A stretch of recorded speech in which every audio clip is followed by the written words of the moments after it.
Bonsoir. Donc, lundi soir, nous sommes lundi le 8 déjà. Déjà. Lundi le 8, donc aujourd'hui, des belles petites nouvelles en même temps en passant. Ceux qui étaient là la semaine passée, au live de la semaine passée, j'ai parlé de, de, de se laisser vivre nos folies au quotidien. Ah, donc, j'espère qu'il y en a plusieurs qui ont osé vivre leur folie. Ça a été, c'est une médication, c'est une prescription même pour ces temps-là, parce que les gens commencent à vivre toutes sortes de trucs. Donc, de se laisser aller, de laisser la folie s'exprimer, de, de faire des petites folies. Eh bien, il y a Manon Paquet qui, je ne sais pas si elle est présente, qui a eu l'idée de lancer une page. OK, une page justement sur défi 7 jours, folie, quelque chose comme ça. Donc, si elle est présente, je vais juste regarder le défilé. Euh, je ne vois pas encore, donc peut-être elle va être présente ce soir, d'aller voir Manon Paquet, son petit défi 7 jours folie. Ça a fait vraiment beaucoup de bien à beaucoup de gens.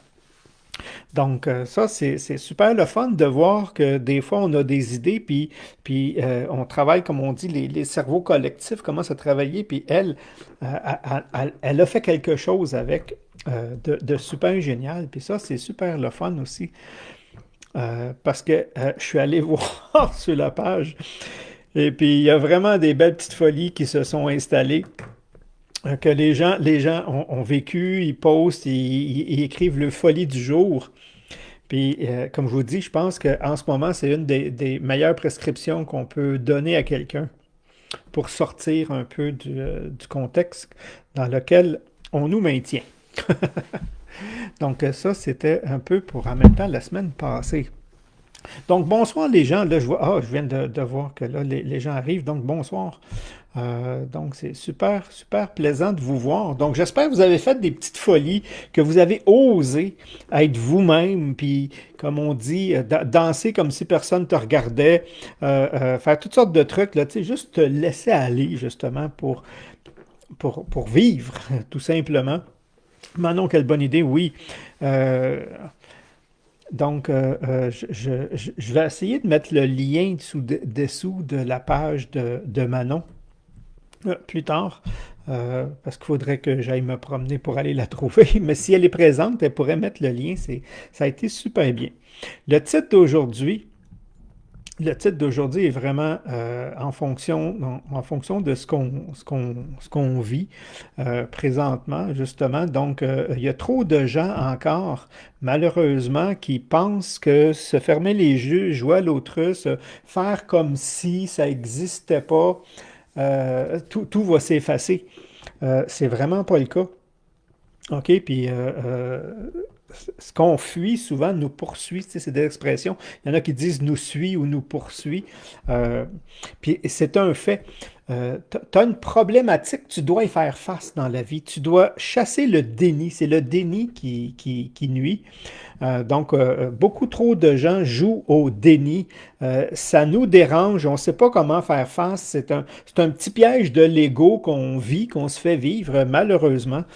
Trop de gens dans trop de situations, pas nécessairement ce qui se passe, mais dans votre vie proche, même des fois, on a une problématique avec quelqu'un dans le couple, dans la famille proche, dans les amis, travail, puis on fait comme s'il n'y avait rien. OK, on fait comme si on va rester, puis comme si ça allait s'effacer. Non, c'est l'inverse. Si vous voulez être bien dans votre peau, là, c'est aussitôt qu'il y a une problématique, là, c'est de l'affronter. Y faire face, justement. Puis quand je dis l'affronter, c'est pas résister non plus. C'est d'en prendre conscience. On dit l'expression, des fois, de le mettre en lumière. Arrêter de le cacher, puis de le mettre en lumière. OK? Et puis c'est ça qu'il faut faire. Donc, on prend une problématique, puis on fait le déni. euh, on va le subir. Je vous le dis tout de suite, on va vraiment le subir. Il y a quelque chose qui ne va pas, j'y fais face. OK? Dans le but de conscientiser. Et ça, je vais vous le démontrer bientôt avec il y a deux approches. Il y a une approche, là, je vais organiser quelque chose avec une très bonne amie à moi. Ça fait un bout de temps qu'on en parle, puis nos horaires n'arrivent pas encore à se coordonner. On est très occupés un peu les deux. Euh, Ce qu'on appelle le point zéro. OK?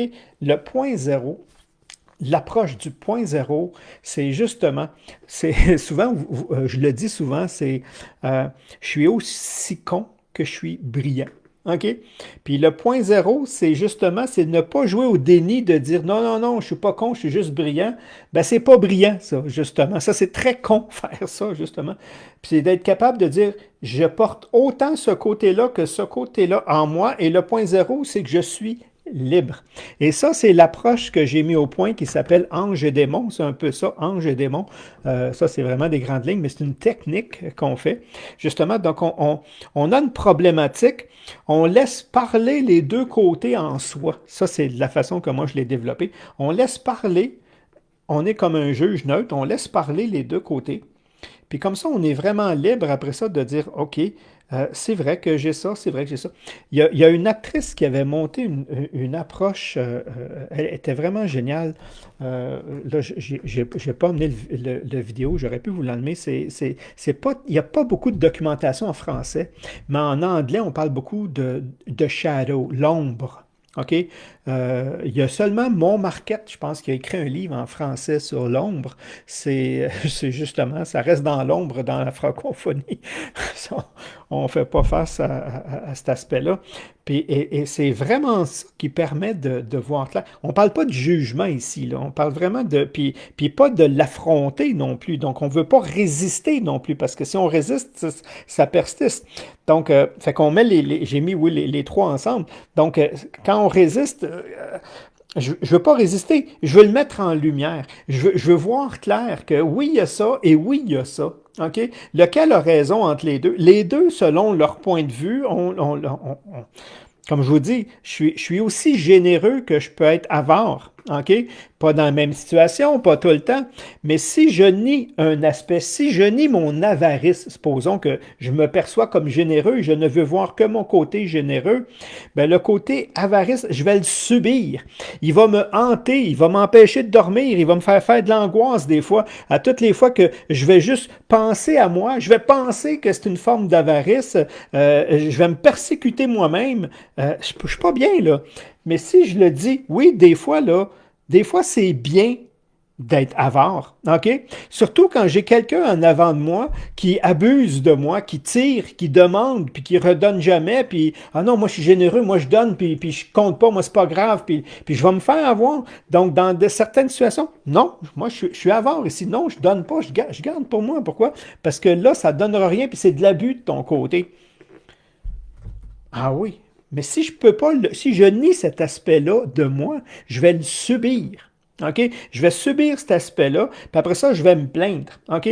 Et ça, je l'explique plus détaillé. J'ai pris cet exemple-là comme ça dans la formation Guérir ma relation à l'argent, justement. Les gens ne se rendent pas compte des fois qu'ils sont la cause, des fois.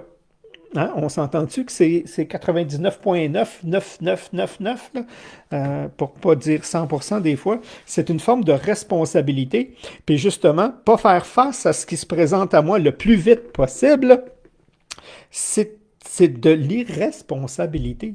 C'est de l'irresponsabilité en disant, je vais pelleter ça dans le gros réservoir qui s'appelle temps. Puis j'espère que Monsieur Temps va régler. Mais Monsieur Temps, là, il règle pas. Il fait juste reporter. Il te le rapporte plus tard. Puis souvent, ça grandit. On appelle ça un monstre. Ça commence, c'est petit comme ça, et parce que t'en prends pas. Le temps va le faire grossir. Puis à un moment donné, ça va être énorme. J'aurais dû le régler quand c'était le temps. Hein? C'est un peu ça. Euh, Là, je suis en train de lire. Merci, oui, ça fait longtemps que je veux entendre cela, n'est-ce pas aussi pour se remettre dans notre centre relativement notre... Oui, c'est ça qu'on dit. Quand on a cette intégrité-là face à soi, OK, de ne pas reporter de quand ça se présente.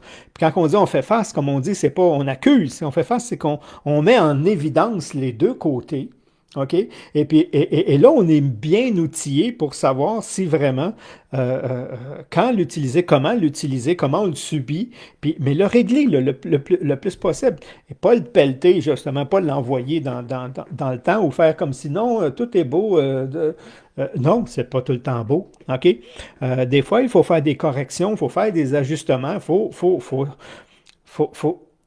faut s'affronter soi-même. OK? C'est mes valeurs des fois que je remets en question.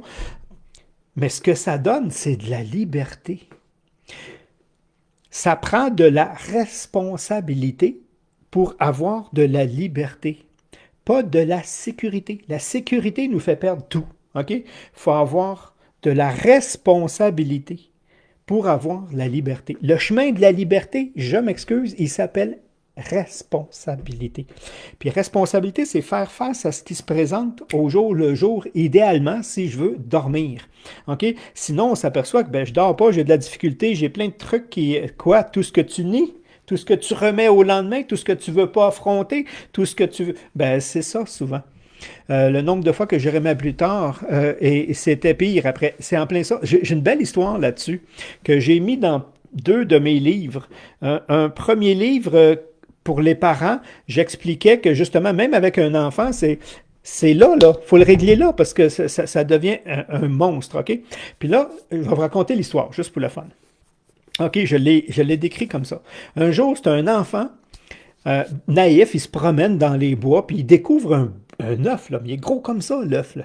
Puis il n'a jamais vu ça, ces belles couleurs, c'est nagré, c'est vraiment... Puis il apporte ça à son père. Son père, il dit, oh, il dit, ça c'est un œuf de dragon. Il dit, là, il faudrait que tu le casses, parce que c'est un œuf de dragon. Ouais, mais il est tellement beau, il est luisant, il est nacré, il y a toutes sortes de couleurs sous la lumière. Ah oui, mais... Puis il écoute pas, OK? Fait que là, le dragon, à un moment donné, whoop, il éclot. Hein, il brise l'œuf, puis oh, il est haut comme ça, là, tu sais, un beau petit dragon, là, puis il dit là, tu devrais le tuer parce que c'est un dragon, il va grandir, puis oh, mais il est tellement mignon, puis il mange juste des petites sauterelles, puis des petits insectes. Oui, puis il dit, oui, oui, ok, d'abord, je vais le tuer. Mais il ne tue pas parce qu'il le trouve trop mignon. Puis là, il continue, puis il grandit. Mais là, il court après les chats, puis les lapins, là, les petits insectes, ça fait plus, là. Tu sais, il commence à grandir, là. Mais je le connais, là, puis c'est mon ami, là, tu comprends, puis je veux pas, là. Puis là, le papa, il a dit, hey, là, je te l'avais dit de le tuer quand c'était le temps, là. Ouais, mais OK, puis là, il écoute, puis... Ouais, mais c'est parce qu'il n'a pas fini. Puis à un moment donné, il est de la même grosseur que toi, là. Puis là, c'est des chats, c'est des gros chiens, des chèvres, puis c'est ça qui le nourrit, là. Puis il veut pas s'en débarrasser. Puis à un moment donné, là, il l'a presque tout plié. Il le regarde, puis il salive. À quel moment c'est le meilleur moment pour tuer le dragon? Le dragon, c'est quoi? C'est mon conflit. OK? Puis ton conflit, tue-le dans l'œuf, OK, si tu veux pas avoir de problème, parce que si tu attends qu'il te regarde à saliver, tu vois qu'il est bien plus dur à tuer là, puis tu as beau reculer, le moment le plus facile, c'est encore dans l'œuf. Fait que les problèmes, c'est ça, quand on joue, on dénie pas, il y a quelque chose qui va pas, on fait face, on règle dans l'œuf, OK? Je dis pas que même un œuf, s'il est beau, ça va me briser le cœur peut-être de le briser avant qu'il me mange, avant de faire un monstre avec. Parce que c'est ça que ça va faire avec le temps. Ceux qui remettent, ça grossit. Si j'ai un jeune enfant, puis au lieu de régler son conflit avec son copain, son ami, son frère, c'est tout le temps moi qui s'interpose entre les deux, puis qui règle, puis qui fait tout. J'y montre pas, je suis pas responsable. Je lui montre pas à régler ses problèmes selon l'âge qu'il a. Donc, il y a la force morale pour régler les problèmes selon son âge. Un jeune enfant a des problèmes avec les jouets. Un plus vieux avec les amis, plus tard avec les amours, puis plus tard avec les finances. Hein? Le jeune n'a pas de problème avec les finances. Donc, les problèmes grossissent. Si je ne monte pas à régler ces problèmes jeunes, quand il va arriver plus tard avec des problèmes plus sérieux qui vont impliquer, qui vont être plus de conséquences, ça va être un monstre, OK? Puis là, ses finances, il ne sait pas comment parce qu'il n'a jamais appris à... C'est de les répondre. La liberté, c'est la responsabilité. OK? Et quand il y a quelque chose, c'est de ne pas dénier, c'est de vraiment regarder les deux côtés des choses, faire face, OK? Admettre, régler le mieux qu'on peut avec ce qu'on a à ce moment-là, et vous allez voir que la liberté, elle est là. Et s'il y a une chose que vous ne voulez pas perdre, c'est la liberté. OK? Parce que si vous perdez la liberté, vous allez voir à peu près tout ce qui va suivre après.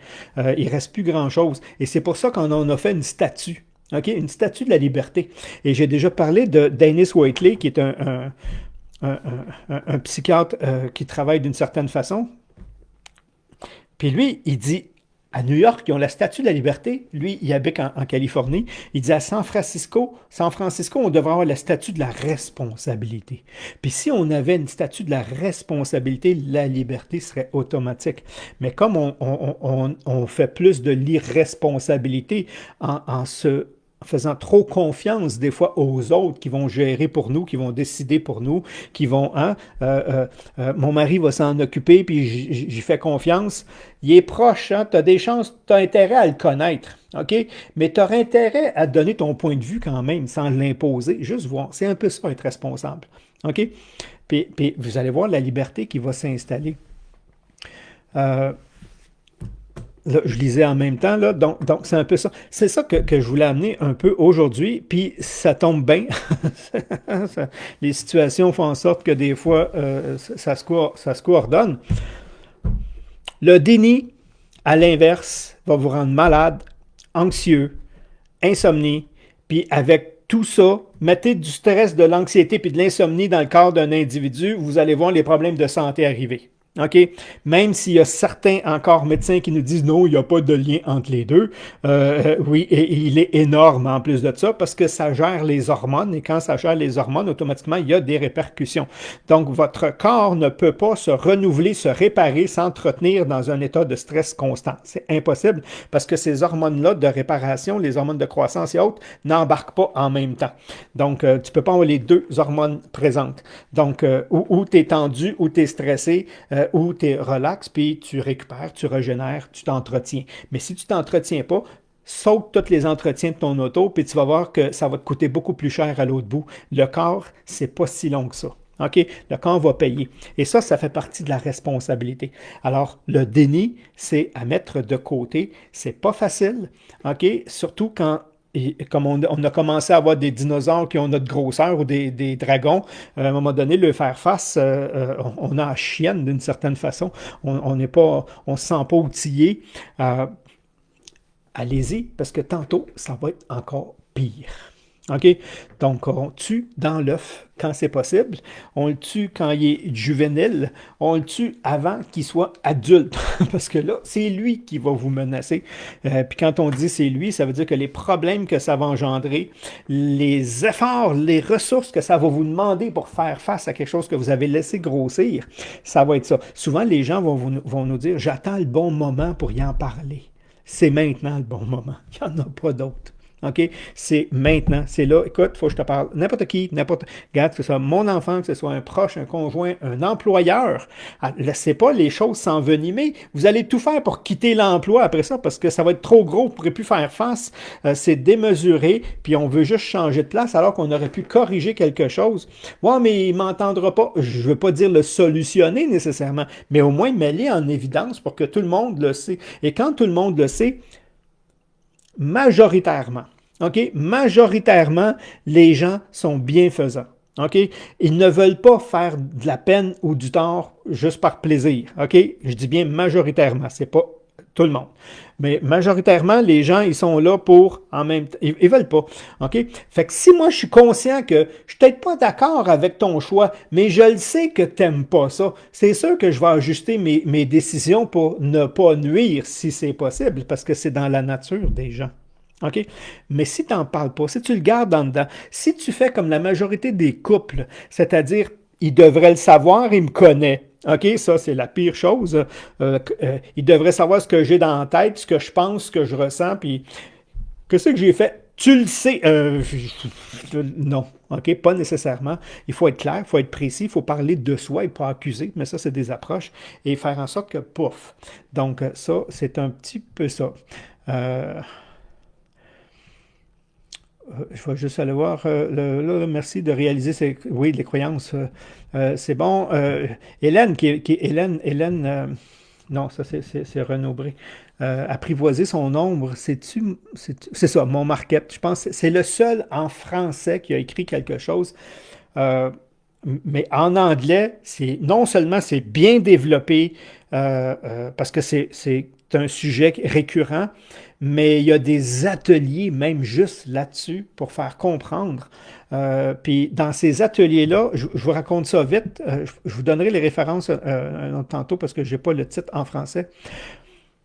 Ils ont pris, imaginez, euh, l'animatrice, elle a eu une personne juive et une personne musulmane, mais qui vient d'Israël et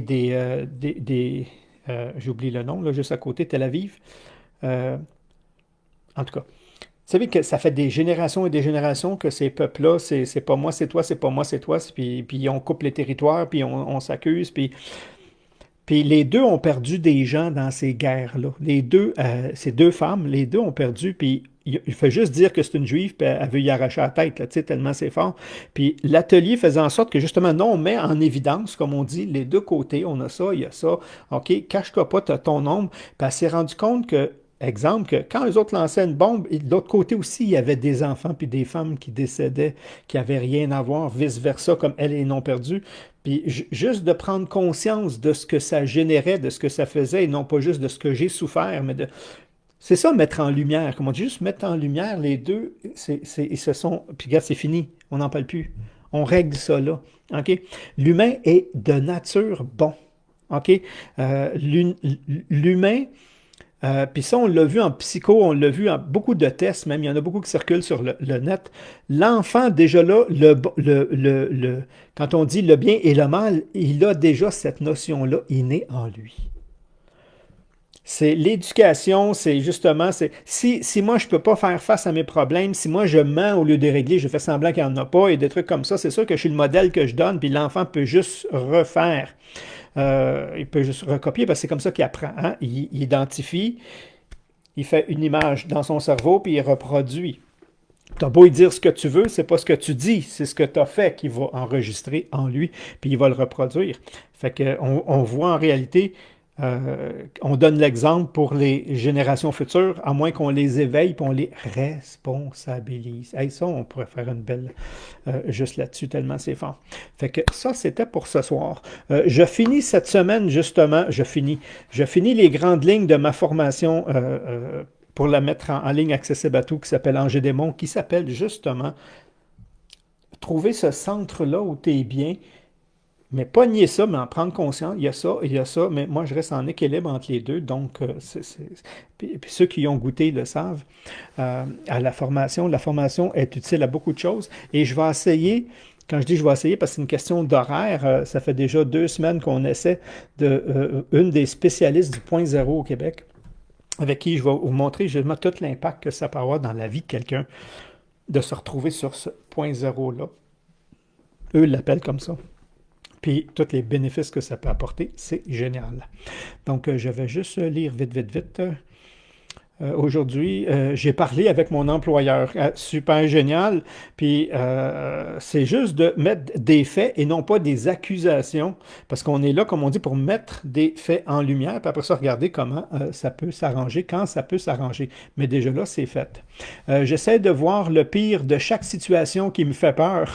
Souvent, je suis prêt à accepter même la pire situation pour être libéré. C'est souvent, on appelle ça la dédramatisation. C'est quoi le pire qui peut arriver, là? Mais le pire des pires, là, il va te tuer. Est-ce que quelqu'un va mourir? Est-ce que tu... non, bon, ben go. OK, là, même dans le pire des situations, on se rend compte que ben, c'est peut-être des fois, on a imaginé, on a peur de ce qu'on ne sait pas. OK, on a peur de comment ça peut se passer. Fait que des fois, on le met dans le pire, mais des fois, on l'exagère même. On le met encore plus gros. Puis c'est là, des fois, que c'est pas tellement ridicule qu'on passe. Effectivement, les gens sont réceptifs. Quand c'est bien apporté, pas en accusation, les gens souvent sont réceptifs parce qu'ils veulent pas te faire du bon. Je suis toujours étonné de voir que ça a été bien mieux d'affronter mes peurs. Surtout que tu la mets dans le pire. Donc, automatiquement, c'est sûr ça va être mieux. Parce que ça, c'est de l'imagination. Mais c'est une belle approche, c'est une façon de faire. Merci beaucoup encore. Donc, je vous remercie. C'était il n'y avait pas grande nouvelle cette semaine. Euh, mais c'est ça. Les lundis, on fait des petites nouvelles, puis on essaie de vous apporter un petit truc. Donc, si quelque chose se présente, s'il y en a qui traînent en arrière, ben, arrangez-le le plus vite possible. C'est-à-dire, parlez-en, faites la lumière dessus. Et si on n'a pas si le conflit persiste d'une certaine façon, il va être moins fort, il va être moins vivant, et vous allez voir que on a une partie qui s'appelle ego en nous. Fait que des fois, on résiste sur le coup parce que l'autre est là, puis on a peur de perdre la face, on a peur de la réaction de l'autre, mais ça travaille quand même, puis après ça, on se rend compte que, ah, OK, bon, l'autre, ça a été compris, mais même s'il a laissé paraître que non, ça fait une différence. Mais surtout avec ce qui arrive là, aujourd'hui, demain, après-demain, s'il arrive quelque chose, là, on dit tout le temps en psychologie, couchez-vous pas avec. C'est là qu'il grandit. C'est pendant la nuit qu'il grandit. Donc, s'il arrive quelque chose, puis c'est pas clair, puis je veux faire, c'est mes expressions à moi, si je veux faire la lumière dessus, là, c'est avant de me coucher si c'est possible. OK, c'est sûr que je ne vais pas appeler mon patron à 11 heures le soir, à 23 heures le soir, mais mon conjoint, oui. Lui, il dormira pas tout de suite, chérie. En tout cas, c'est mieux, je vous le dis tout de suite, sinon ça s'ancre en nous. Donc, je vous remercie. Méditation ce soir, ceux qui sont disponibles, 21 heures. Le lundi, on prend ça mollo, un peu comme celle du vendredi. Donc, là-dessus, je vous remercie. Bye bye. Merci tout le monde.